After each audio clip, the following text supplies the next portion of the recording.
Good crowd today. Glad you're all here.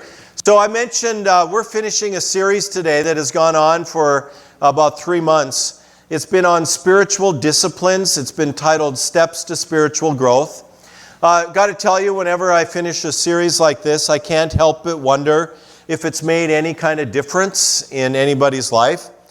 For example, I wonder if it's changed anybody's prayer life, or if you've been inspired to begin reading your Bible, or if you've been more intentional about practicing joy and celebration. We talked about that quite a few weeks ago.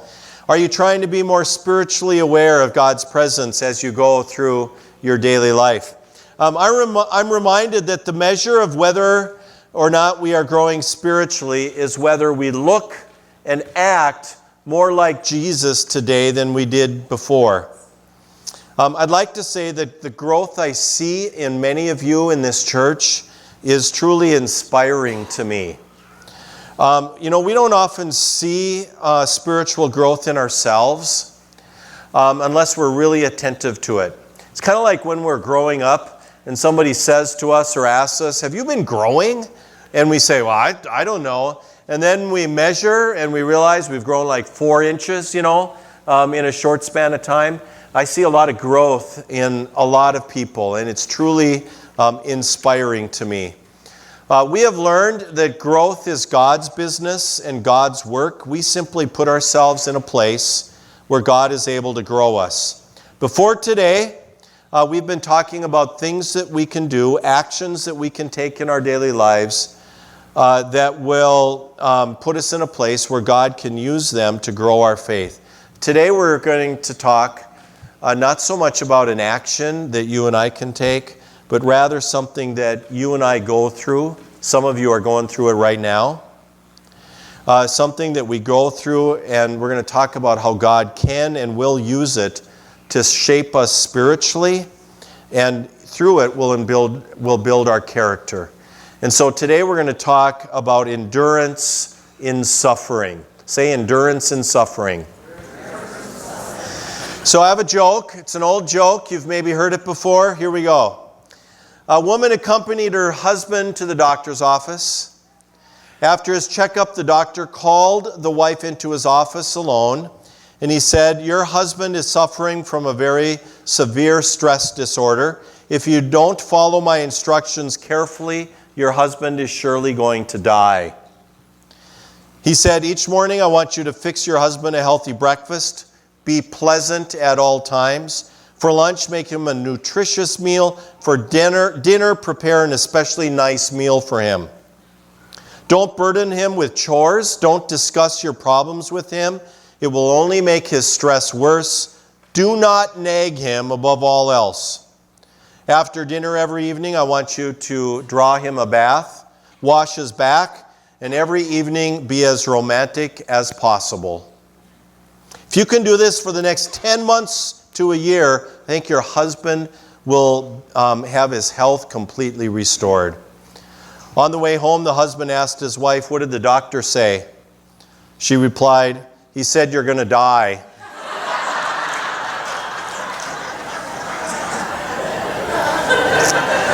Right? Good joke about suffering, yeah. So we're going to start with our question, and here is our question. Everybody, if you would like to help us get started, how have you grown through trials and suffering? And if you'd like to answer it, we'll take a few answers. You get these guys' attention. They'll bring a microphone around to you. You stand up, speak directly in the mic, and give us a brief answer. Hi, family. I'm Daniel. Hey, Daniel. How I've been able to grow through trials and suffering is that no matter what we go through, I've said it in small groups a couple of times, but Philippians 1:12 says that, "Take heart, brothers, for what I'm going through is actually happening for the furtherance of the gospel." And I know that God never gives us anything that we cannot handle in our life. And even if it's hard, even if it's a struggle, even if it's a daily grind, He gets us through. He gives us the power, He gives me the power, the strength to be able to make it through these situations. And that's how I'm able to grow. You can't grow without suffering. You can't grow without hardships. That's all I got. Thank you. Thanks, Daniel.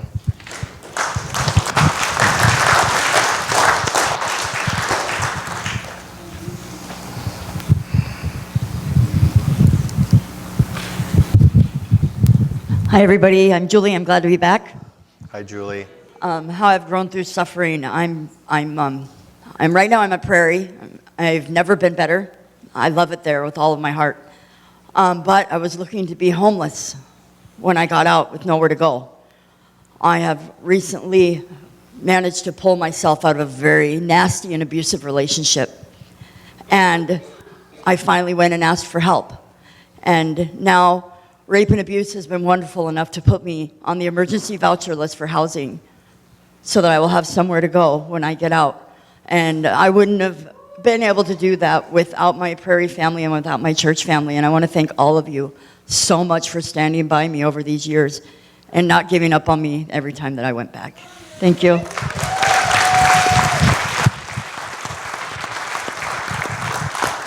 Thanks, Julie. Hi, church family. I'm Jessica. I am actually going through a trial right now, and I was telling some people close to me that I am just so tired of being tired. And but I think I've been able to see some growth because I've been able to look back on past trials and see how God has turned something that was really awful into something that was really beautiful. He kind of, I don't think he creates bad things, but he makes those bad things into something that is positive in your life. And so that's what I'm hanging on to, and I think that's spiritual growth. Thanks, Jessica.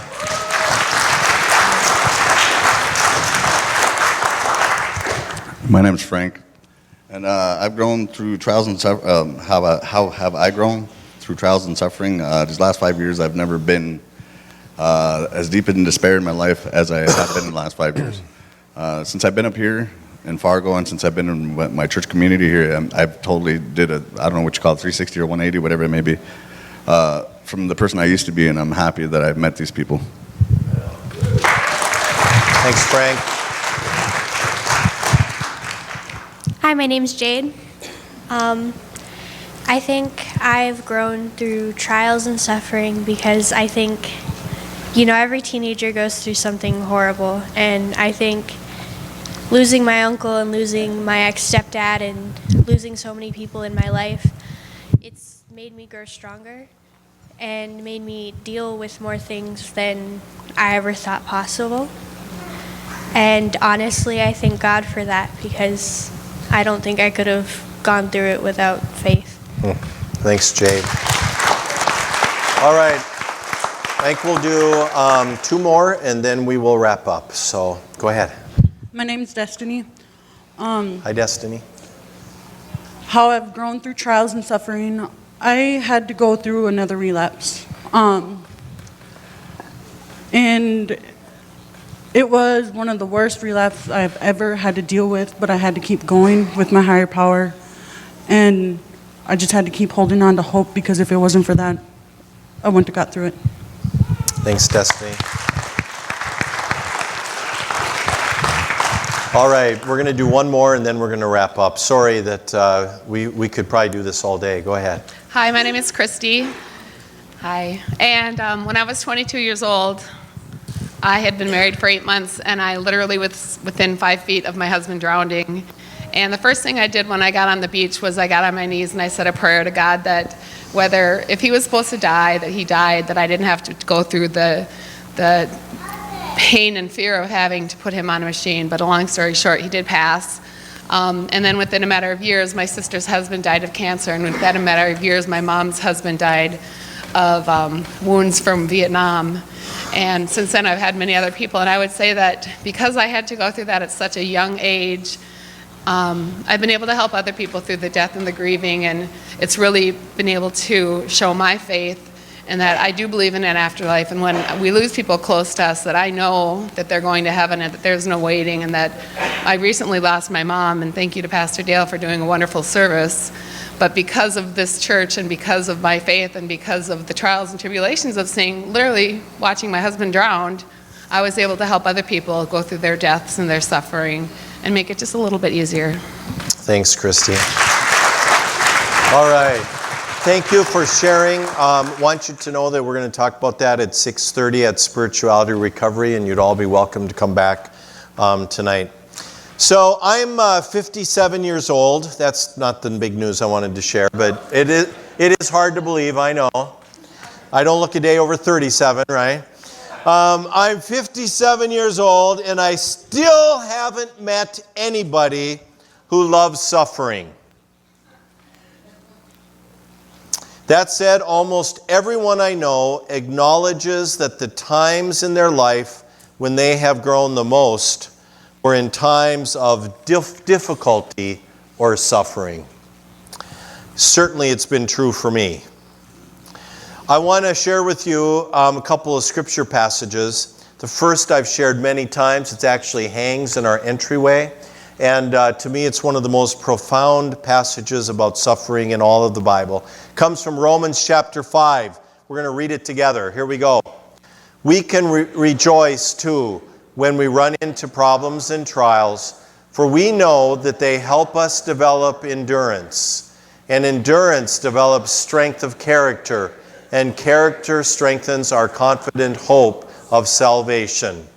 And this hope will not lead to disappointment, for we know how dearly God loves us, because He has given us the Holy Spirit to fill our hearts with His love. Kind of paraphrase that in my memorizing of it in this way. You can repeat after me. We rejoice in our sufferings, because suffering produces endurance. Endurance produces character, and character hope. And hope never disappoints us. And isn't that the truth? Another passage from James chapter 1. It's going to be on the screen. Let's read it together. Dear brothers and sisters, when troubles of any kind come your way, consider it an opportunity for great joy. For you know that when your faith is tested, your endurance has a chance to grow. So let it grow, for when your endurance is fully developed, you will be perfect and complete, needing nothing. To be honest, I don't find myself rejoicing much when I'm suffering. But I have learned to be grateful for it, because I have seen how God has used to build endurance in me. And going through that, how He has shaped my character, and in that I have found hope. I want you to acknowledge something with me this morning. I want you to acknowledge that life can be tough. Is that true in your life? Yeah, life can be tough. We all go through stuff. Everybody goes through stuff. I try to remember every day that everybody I meet is going through stuff that I know nothing about.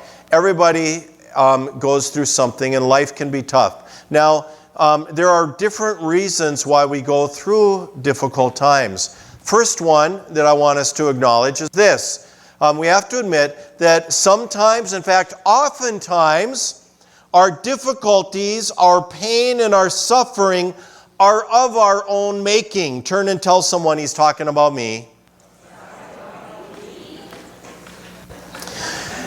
It's because we are human beings, and as human beings, we do stupid things. Turn and tell your neighbor now, he's talking about you.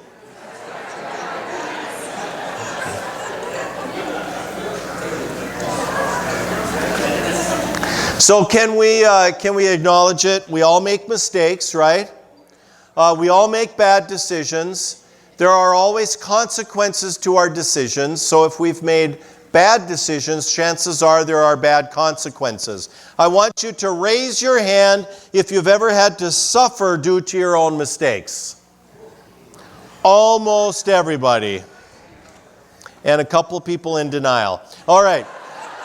But because we live in a broken and sinful world, sometimes we suffer, and it has little to do with our decisions or our actions. Some of you deal with depression and anxiety, and I know you didn't ask for it. No one wants to grieve the loss of a loved one. We live in a world where we're all going to die, And so disease and illness is part of our reality. Accidents happen. They just happen, and sometimes they have horrible consequences. So sometimes our suffering and our struggles, they're due to our own actions. Sometimes they are just because we live in this broken world. We're human beings, and things aren't the way God intended. Now, here's the deal. Usually or often our suffering is a blend of each. It's the hand we're dealt, and yet we make decisions every day about which card we're going to play. You with me? So, for example, I struggle with the disease of addiction, and I never asked to have the disease of addiction. And yet it was very important for me to accept responsibility. It's important for me every day to accept responsibility for the decisions and the actions that I take in regards to my addiction. Some of you are in the middle of that right now, today. And here's the hand that you've been dealt, and you have a decision today about which card you're going to play. Even more so, we have a decision to make about how we're going to approach this day. Will I feel sorry for myself and get stuck in self-pity, or will I see this as an opportunity for growth and change and for God to build endurance in my life? You with me? And so, we just we live in this world. We are human beings. We're going to struggle and suffer. But yet, sometimes we're dealt a hand, but we have decisions every day that we make regarding which card we're going to play. I want you to read with me Hebrews chapter 12, verse 1. It'll be on the screen. Let's read together. Therefore, since we are surrounded by such a huge crowd of witnesses to the life of faith, let us strip off every weight that slows us down, especially the sin that so easily trips us up. And let us run with endurance the race that God has set before us. So I go to the gym pretty regularly, and I'm sure you can tell. Yeah, and I used to run and jog quite a bit, 20 to 30 miles a week in my younger days. And in my more mature years, I have kind of put running aside, and I have done other things at the gym to try to stay somewhat physically in shape. And that said, I know that there is nothing like running for building endurance and for building cardio, for losing weight and getting in shape. So this spring, I decided to add to my regular exercise regimen some running on a treadmill. Can you tell? Oh, be nice. Come on. Thank you. I'll give you a donut afterwards or something. All right. So what I did is I would still do my regular exercises, and then starting out this spring, I would try to run like 3 minutes on a treadmill. And remember how many miles I used to run, and it was all I could do to run 3 minutes on a treadmill. And the next day, I could barely walk. And I go to the gym like 5-6 times a week and exercise, but running is different. And so I started off with just 3-4 minutes a day. And now I can run like 5. No, I have actually built it up, and I still just kind of tack it on to the end of my exercises. And sometimes I'll run a mile or even more on the treadmill before I go home, because I've been able to build some endurance to running.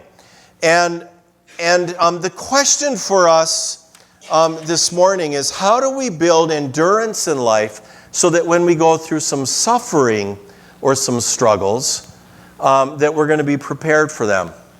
Because you can do it on a treadmill and it might help, but it's not going to be the answer. And so I know that some of you have been reading a book along with this series that you've probably completed now. The book is titled The Life You've Always Wanted. Last chapter is on endurance and suffering. And one of the things that John Ortberg, the author of the book, said that I thought was really helpful is he said the only way we can prepare our endurance, build up endurance for the really difficult times, is by practicing them in the small things. And so I was thinking about this interesting an array of people who are gathered here on Sunday mornings, and I was thinking, so what are some of the small things that annoy you or kind of get under your skin or cause a little bit of discomfort or suffering in your life that maybe we could try to work on endurance in so that when more difficult things come, we would be prepared for them. And I was thinking about some that I hear all the time. Like, who here gets annoyed and frustrated and angry when driving in traffic? Quite a few people. And, that's one of the things that we can do is to kind of work on a change of mind in those kinds of things that annoy us. A number of weeks ago, I gave you the assignment when you went home, and you could do it this week if you didn't do it that week, is next time you're in a grocery store or at a department store, you pick the longest checkout line and just work on patience. You say a prayer to God. Daniel, it's your assignment for the week. You say a prayer to God, and you maybe talk to the people around you. You're pleasant to the person who's, getting paid $9 an hour to check your stuff. And, it's a way that we can build endurance. Or when we get interrupted by people or by things that kind of throw a clinker in our agenda. That can be very annoying. We can work on endurance in those things. Or here's one, somebody mentioned it yesterday, and I thought, that one fits for a lot of people here. Have you ever experienced this? When you're in a group and someone just won't shut up. Does it ever happen? And that's a time that we can work on endurance. When someone disrespects us, or we at least think that they've disrespected us. Or in dealing with social anxiety. We have a lot of people who deal with social anxiety. And the only way you deal with social anxiety is you begin to expose yourself to social situations. And so, we need to kind of step out of that comfort zone. And, you're here. Sometimes when I'm inviting people to Lighthouse who have social anxiety, I tell them about the Saturday night service because it's a really small service right now. And you could come to it and feel very non-threatened in your attendance because there's only 30, 40 people there. So I'm wondering if you're able to identify anything. What is a small area, I think this will be on the screen, what is a small area of nuisance or difficulty that you know that you could grow in that might build endurance? What is a small area of nuisance or difficulty that you kind of struggle with in your daily life that you know you could grow in? Anything come to mind? If something comes to your mind, I want you to turn and tell someone next to you what it is.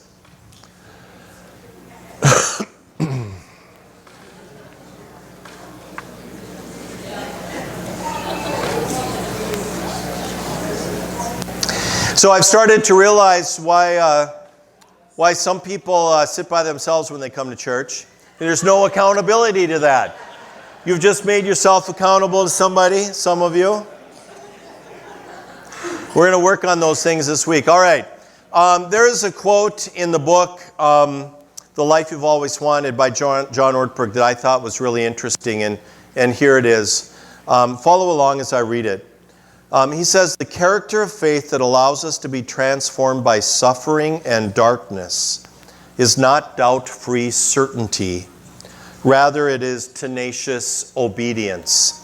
I thought that was such a brilliant quote because he's acknowledging something. When we are going through suffering, it is a very dark time, and we doubt everything. We doubt the people in our life. We doubt our own judgments. And certainly we doubt God. And he's saying that what God the person that gets transformed in the difficult times and the suffering, it's not the person who's doubt-free. It's actually the person who has tenacious obedience.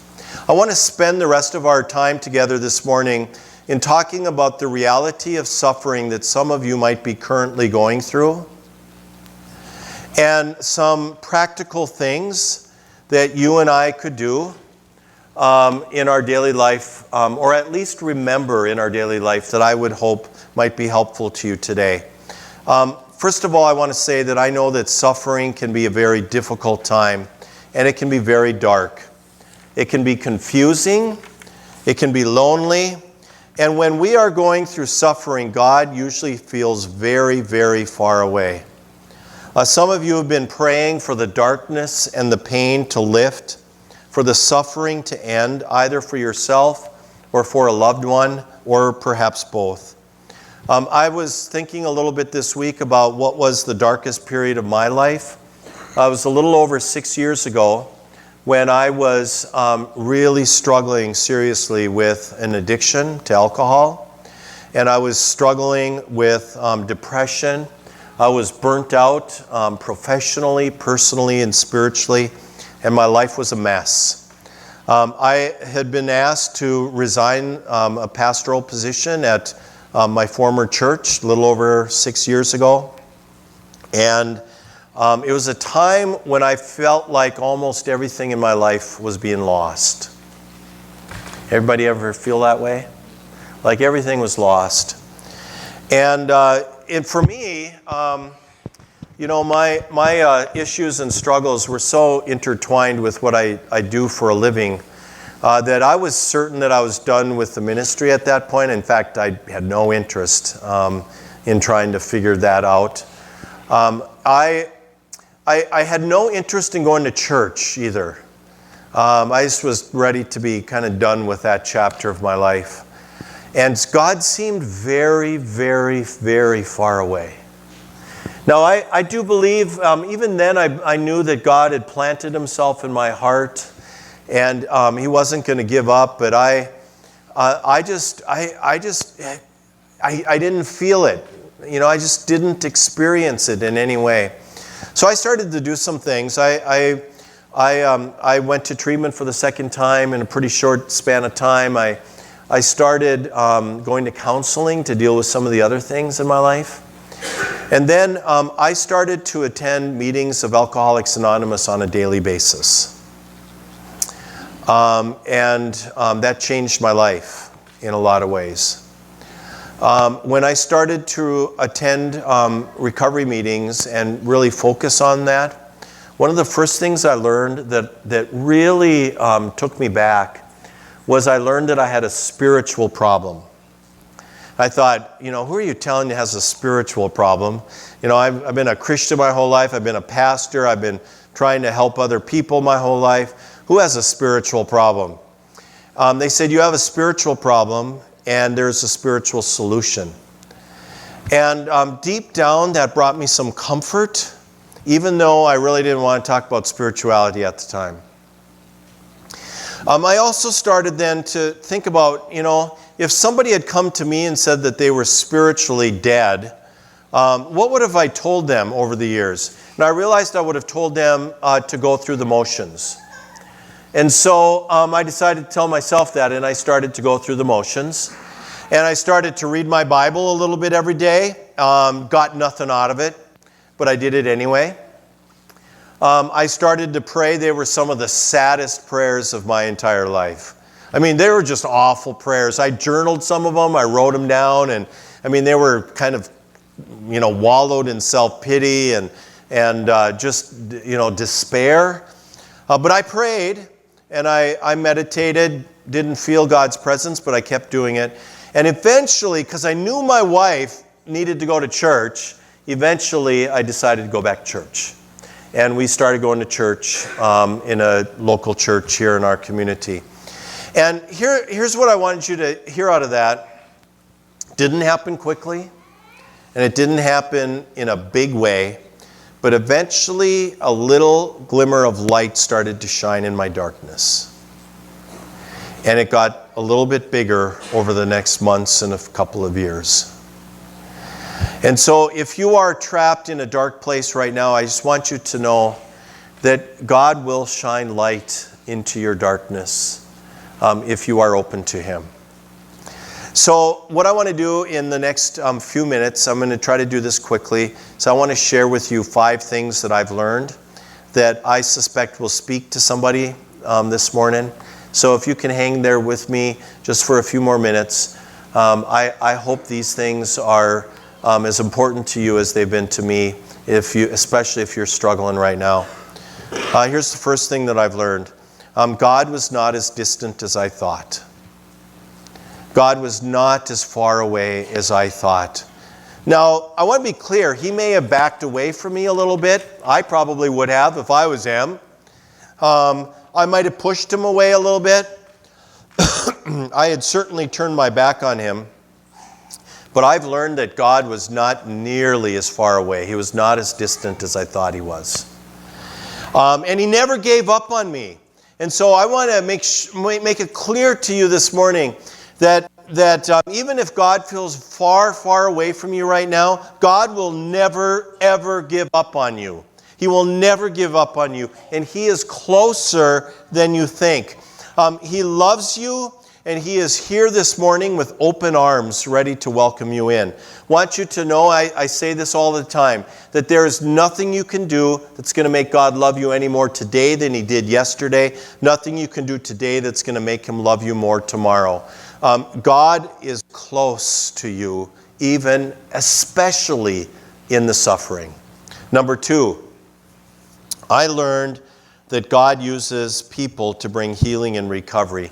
And in fact, I've learned that it is God's primary way. Maybe not His only way, but it is God's primary way. It was not so much the words that people spoke, that some of you spoke to me, but that you would not give up on me as well. In that time, God really brought the right people around me, particularly people in recovery, many of whom didn't go to church, didn't necessarily believe in the same God that I did, but people who would teach me and not give up on me and did not judge me. And that was so important. And I believe that God, you know, if you believe in an almighty, all-powerful God, He can even work through people who don't believe in Him. Pretty interesting. And God used all sorts of people, some of you who are here today in my journey. I wanted to have you turn quickly in the Bible to Job chapter 2. In our church Bibles, it is page 426. Job chapter 2.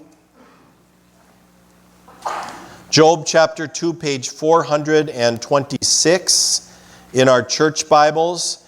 And I want to read just a little section for you from the book of Job, because I think the book of Job is all about suffering. And so if you want to read a book about suffering, it's the book of Job. And it's a profound book. And there's this little section in chapter 2 where some friends come to Job who has lost everything in life. And they teach us something, those of us who have a role in kind of helping people in the midst of struggles and suffering. So let me read. It says in verse 11, when 3 of Job's friends heard of the tragedy he had suffered, they got together and they traveled from their homes to comfort and console him. Their names were Eliphaz the Temanite, Bildad the Shuhite, and Zophar the Naamathite, and Chris the Termite. I just added that.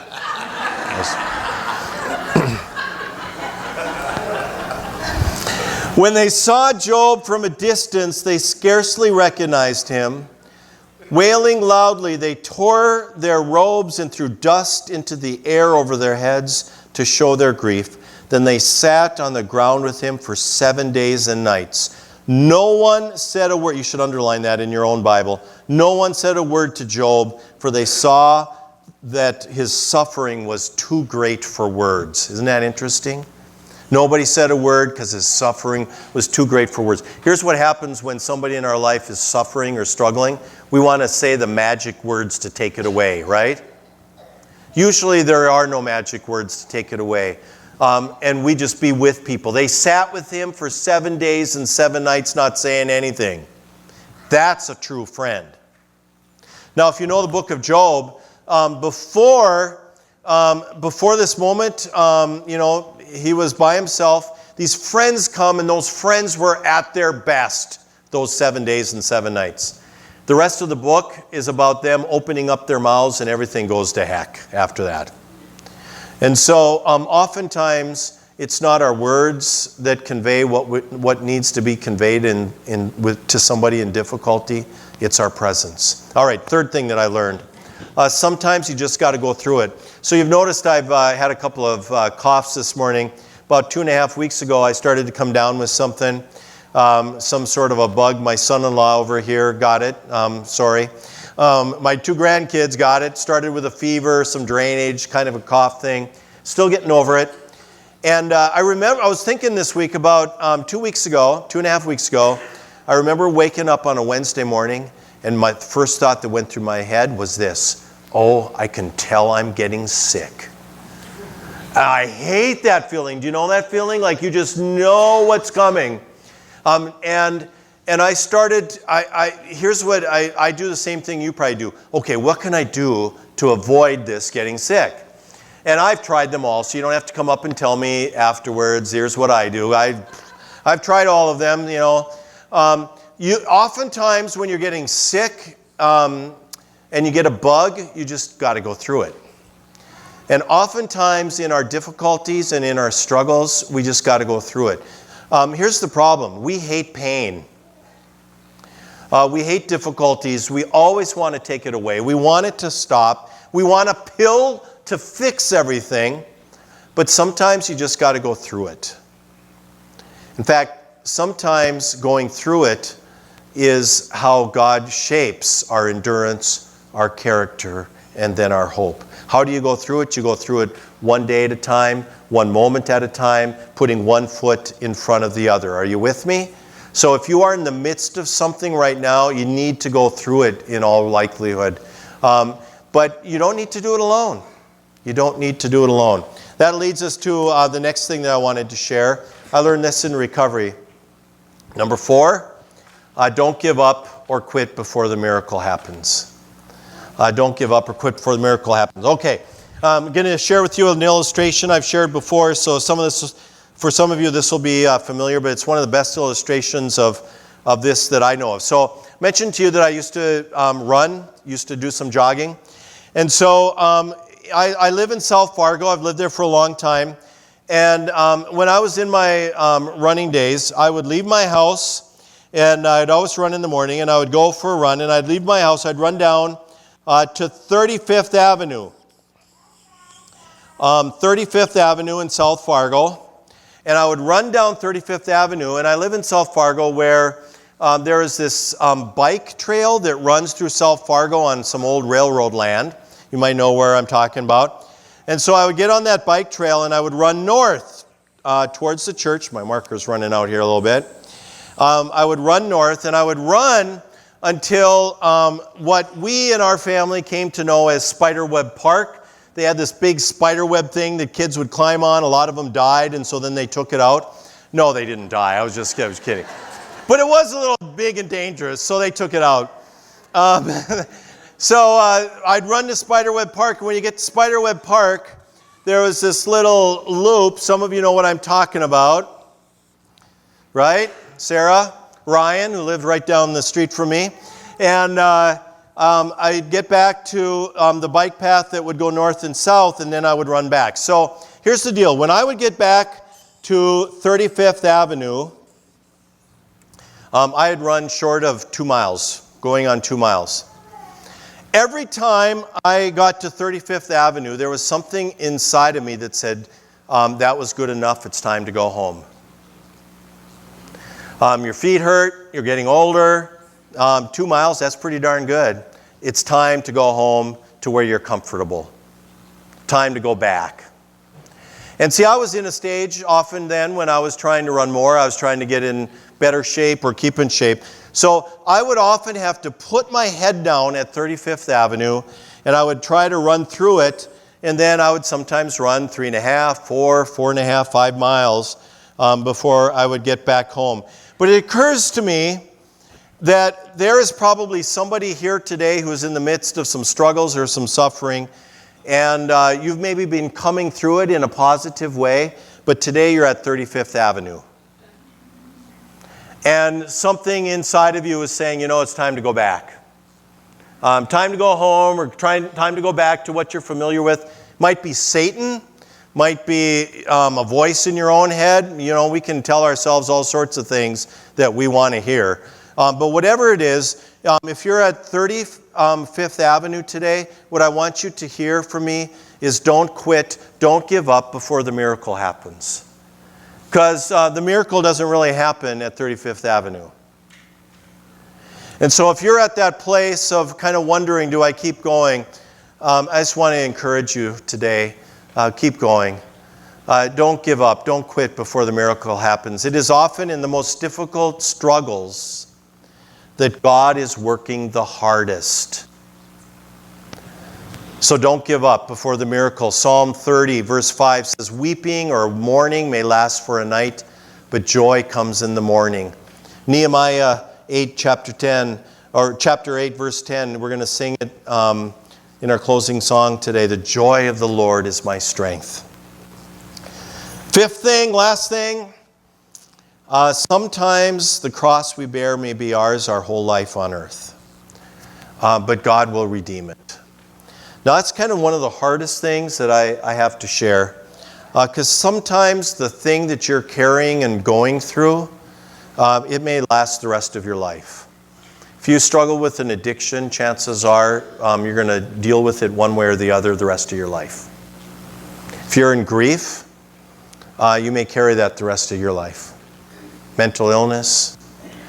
You know, sometimes the cross we bear, it's ours our whole life here on earth. But I want you to know that God will redeem it. What do I mean by that? You know, I could look at my present life as if I'm banished to Lighthouse Church to hang out with all of you every day. Actually, that is kind of how I feel sometimes. Or I can see it as that God has seen me through my struggles and suffering and has built endurance and character and given me hope. And God never wants to waste a hurt. And that's what I want you to know. God never wants to waste your hurts. God never wants to waste your struggles or your suffering. Sometimes I am overwhelmed at how God has used my personal struggles and the mistakes I've made and used them for good. We are here because God walked me through my own issues and gathered the right people around me, and then laid on our hearts a vision to start this Lighthouse adventure. And who in the world could have imagined it? Lives changed, hope found, friendships developed, healing and recovery experienced, and a sense of family for those who want to come into it. I know, I think about this every day. I could not do what I do here if I hadn't gone through what I went through. Every day of it. And so what I want you to know is that you should never give up. God has plans not only for your life, but God has plans for your struggles. That God will be able to use what you're going through, even if it's due to your own mistakes and bad decisions, that He will use it for good for His purposes in His kingdom. That He will help you through this struggle, not only so that you can get to the other side and find light in the midst of your darkness, so that He can be glorified in your very actions by helping others who are going through the same kind of thing. Don't carry your cross alone. Let Jesus help you carry the cross. Let us help you carry the cross. Never give up. We're going to have a couple of songs now. I know it's a little bit late, but encourage you to maybe stick around. We're going to sing a song that has been really important to my own journey. The song is titled No Longer a Slave to Fear. And during this song, Linda and I are going to be up front if anybody wants to come up for prayer for a struggle or pain or anything going on in your life. We'll be up here. And then we're going to sing The Joy of the Lord is My Strength. Let's stand.